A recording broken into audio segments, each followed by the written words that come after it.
Welcome back everyone, time to hop in the Balgorn again. Last time I kind of showed you the build, now I will go in the details of the fit that I currently have on this ship. Been trying to get some PvP with the Balgorn, did have some success as you are going to see a little bit later. Now on to the fitting menu. I have 1.1k DPS, which is actually pretty good judging by the current skills.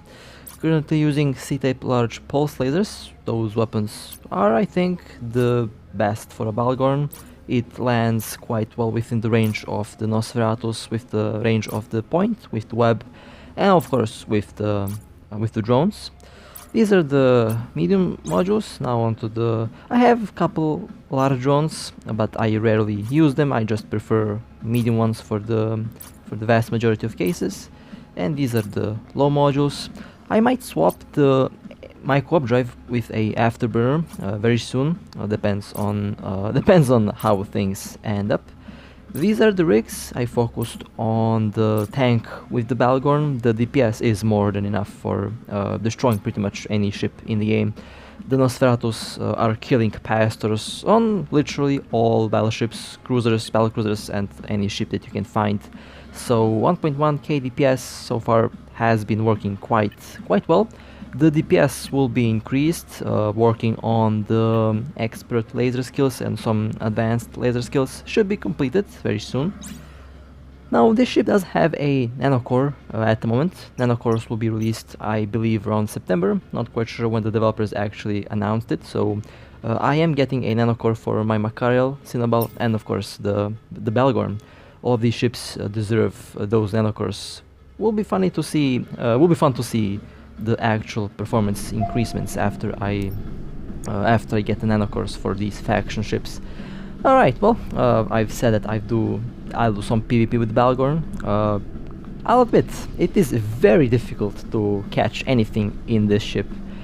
Partially because no one wants to fight it, and partially because the lock-on time on this thing is just so slow, which is surprising. But first target here, we caught this Hurricane Logistic. Now don't be fooled, this Logistic here is a ship built for PvP. It's not built for repairing. It is a bait Logistic. That means it doesn't have any logi modules installed on it. It has weapons, which is a very sneaky and a very genius way to catch unsuspecting targets. So always be careful when you are shooting a logi. You never know, they might be bait and they might actually have weapons on them. Okay, the capacitor on that logi is gone. The capacitor just will not live long if you get neutralizers or Gnosis from a Balgorn. Now the logi into hull, and it held out pretty well. It actually handled pretty well. You could see when the capacitor on the logi died, it died pretty fast. Okay, and the pods, that was a sweet little kill, and I think might be the first actual combat that I've had with the Balgorn.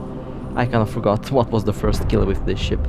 No one wants to fight it, which is something I expected. Best to use in fleets and in camps. You can try and go place the ship as a bait in a low-sec encounter and hope that someone warps in. But not many players will warp in on a Balgorn waiting in a storyline mission or encounter in low-sec. Next target is this Dominix. Now this is a Battleship on Battleship. I have a friend here that is using the Moa interdictor for the bubble. Now I was surprised at the damage that I was doing on that Dominix. Its shield was deleted very quickly. As we can see, my capacitor is 100%. Capacitor on the dummy, not sure how. I think it's already getting low. Not quite sure, but it should be getting low at this point. At this moment, or at half armor. Getting through the tank of this dummy very quickly, which is again something I did not expect, but a pleasant surprise nonetheless. and now the dummy going into hull. And that was a... Now there is also one more player in the system that is also a neutral that is around, mostly might be actually cloaked, I have no idea. Or wait, was it actually a Dramiel? We'll see in the next couple minutes. I believe it's either something cloaked or a Dramiel. Okay, and the dummy is now going down. That was a sweet little kill and a sweet little explosion there. And the pod. Now I have a tank. The tank currently on this ship can withstand 3.5k DPS, and I'll be able to repair myself, and I'll be able to tank. That is enough to withstand a small fleet, or at least 2 or 3 battleships. So I should be safe from getting jumped by a small to medium-sized fleet, or from couple battleships. Even then, I'm able to hold out for quite some time, and actually might take off some DPSs from this ship and be able to warp off. It depends. It's very situational. Alright, now we are trying to bust a little gate camp here that's waiting on this gate, and someone, I think, scouted this ship, and they bailed, I believe, because like I said before, no one wants to fight a Balgorn. So if you want to clear a system, or if you just yeah, I messed up here. Should have waited a couple moments, jumped before I could actually see the hurricane landing there. And well, yeah, the opponents bailed. Okay, fair enough.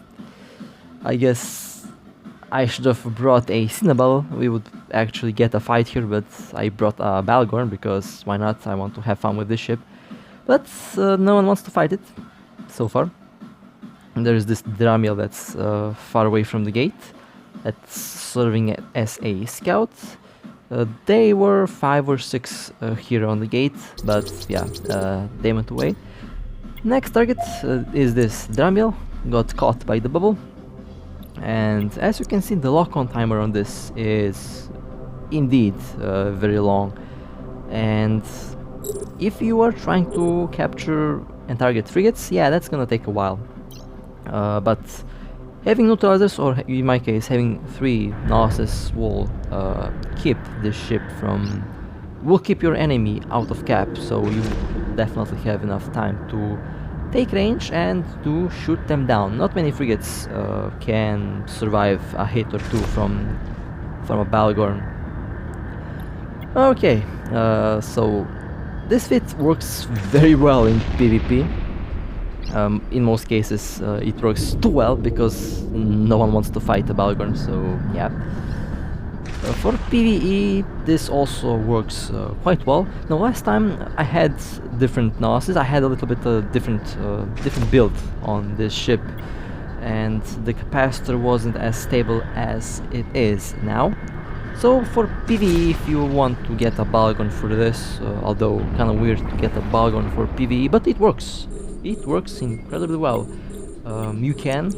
The fit works flawlessly. Now I'd change that one point into another Predator web so that you can hold targets, so that you can hold frigates better than with just one web. 30-kilometer webs on the Balgorn should be able to catch pretty much any ship that's approaching you. Even if they get too close to the ship, the lasers do have enough tracking to hit a webbed target, even with an afterburner that's orbiting at close range. So we don't have to worry about not being able to hit any frigate or destroyer in my case. That also counts for PvP. I was very surprised to see this ship hitting small targets at very close range, like under 5 kilometers. I was able to hit them very well. After you kill their capacitors, you should be faster than most frigates if you're using a micro updrive or an afterburner, so you can take range and go around 10 kilometer, 15 kilometer, and then you can pop them with one cycle of the lasers, which is a very good defensive maneuver if you ask me. Now, I didn't have any frigate try to tackle me, I didn't have any destroyer try to tackle me. I had cruisers try to tackle me, but they didn't, because their cap was just gone in like a couple moments. So excellent defenses and excellent offensive capabilities on a Balgorn. Now, I've been flying at this moment most of the current available faction ships. Haven't flown the Nightmare, and I believe haven't flown the Rattlesnake, but the other I have.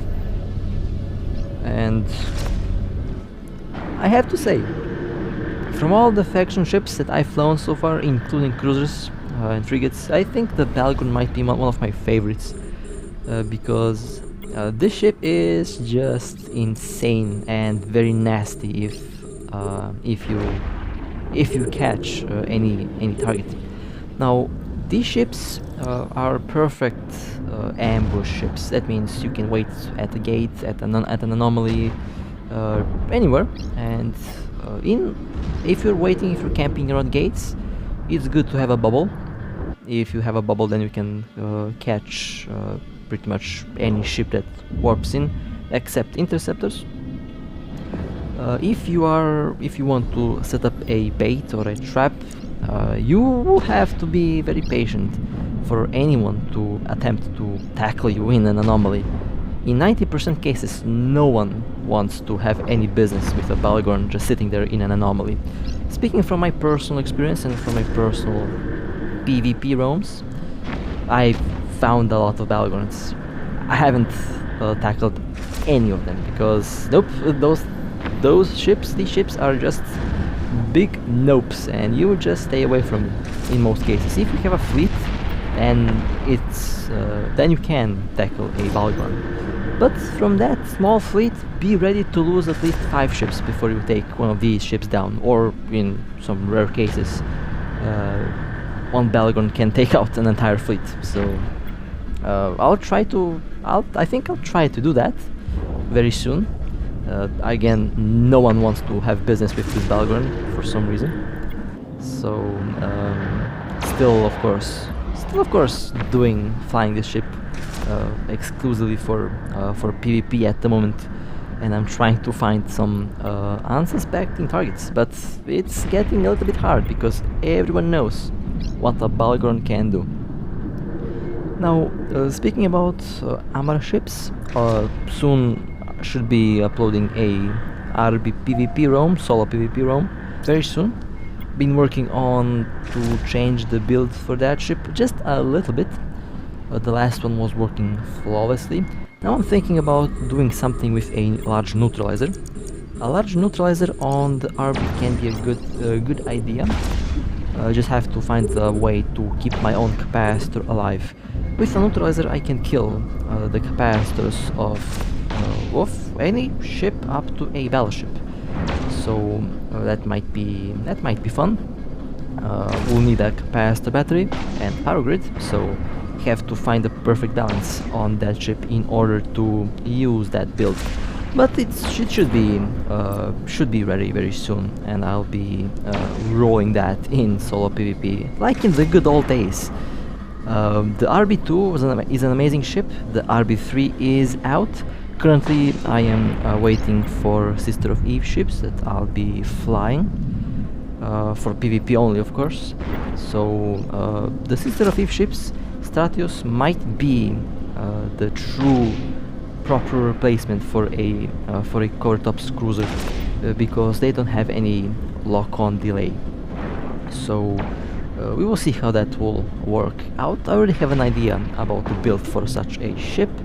Already have all the necessary modules and rigs and equipments for building a Stratios. So I just need the hull, and I will be up and ready to fly one.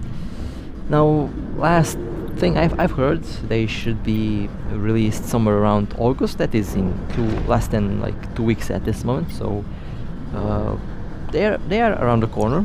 I'll be getting them and I'll be flying them, including the Astra, which is a very fun little frigate to use, and of course the Nestor as the battleship. Now, not quite sure when I will get the Nestor. Those things will be very expensive. I need to get ISK from well, I need to make ISK currently. But when I get that ISK and when these ships are actually released, I'll be getting a Nestor. We'll be flying a Nestor. For what I'll be flying a Nestor, I have no idea, but I just want to have one, so I will get one. After all, I'm currently on the mission to collect all faction ships in the game and just chill with them and just have fun, you know. People ask me, why do I fly only faction ships? Well, faction ships are doing it for me, I guess. They're fun, I like them, they're unique, and they're expensive. So if I make a mistake, it's a expensive mistake. Kind of teaching myself to make less mistakes with flying faction ships. That's what I do. That's what I like to do in this game. That way I will be becoming a better and better pilot at EVE, and a better player at EVE, of course. So yeah, kind of weird, I know. I did have some very expensive mistakes in the past, as you all know. I blew up my Phantasm a long time ago in I think it was a storyline mission. So yeah, learned from that. Never happened again, by the way. I just blew one of these ships and never blown a Phantasm again. So definitely I can say that my way of how I learned to play this game, it is working well for me. It is a very odd and risky way, but it works. I definitely do not recommend that you learn to play the game on faction ships, because they can be extremely expensive. Now, if you're lucky, in next couple months, the prices on the faction ships will drop and they will be very affordable. They might actually become similarly priced as to the same ships in EVE Online, which is actually, if you think about it, not a bad thing. Most people would be able to afford faction ships, and they offer very good capabilities for their price. Now, as for the nanocores, yeah, they will be coming, they will be expensive, and I'll be getting them. Will I actually sell them? Now, that's a good question. It depends, because if I am short on ISK, I might actually sell a nanocore. So everything has like its own pace that I like to follow. So far, my pace has been working very well here, and of course, you haven't noticed probably, but the lag is finally gone. I changed devices. I got this monster that runs everything, and lag is just like gone. The lag, frame drops and stuff like that is gone. It will never happen again. So yeah, that's also one good thing that happened in the last couple days, was actually testing out the device on this game while recording this, and oh man, I am very surprised at how well this runs. It is scary how technology has progressed in such a short amount of time. The graphics card on this thing is just nuts. It's just insane. So yeah, performance back up and lag disappeared. So I'll be able to do PvP now a lot more often, without worrying about the phone dying on me and losing frames. So yeah, that's a very nice thing that happened. And looking forward to test out other games as well, but EVE was the first one on the line, and oh man, I am indeed very impressed by the performance out of this thing. Well then, I think this is the last wave of this mission. Overall, I already explained how satisfied I am with this Balgorn. A very insane ship. Now, I was lucky to get this one for very cheap. I actually got it for under 6 billion, I believe. Already fitted with these 3 tier 3 warp core stabs, warp core optimizers. So the prices of these ships will go up in couple days, in couple weeks maybe. So if you find a good deal on a Balgorn, if you want a Balgorn, then you can go and buy one. They are absolutely amazing ships. They are excellent PvP beasts that no other ship will tackle currently and will fight, because they know that a Balgorn has the advantage mostly over all current available ships in this game. Well then, this was a fun little ride. Of course, you can expect more PvP coming very soon. Working on the RB, working on the Balgorn, and most likely we'll be working on the Stratios when they are released. And with that being said, hope you enjoyed. Stay safe, fly safe, and I'll see you next time.